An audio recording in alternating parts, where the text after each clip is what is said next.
Fizionova centar vam predstavlja rescue aparat koji se upotrebljava u rehabilitaciji kako rekreativaca, tako i profesionalnih sportista.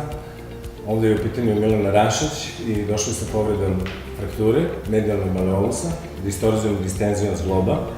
Ovaj aparat ubrzava rehabilitaciju za 50 do 60%.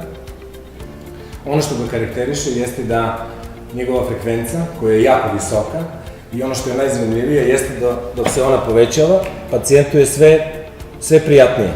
Upotrebljava se kod raznih stadijuma povreda, mišićnih, prvog, drugog i trećeg stepena, kod osteoartritisa, upotrebljava se kod skakačkog kolena i upotrebljava se kod nekih oblika mišićnih distrofija.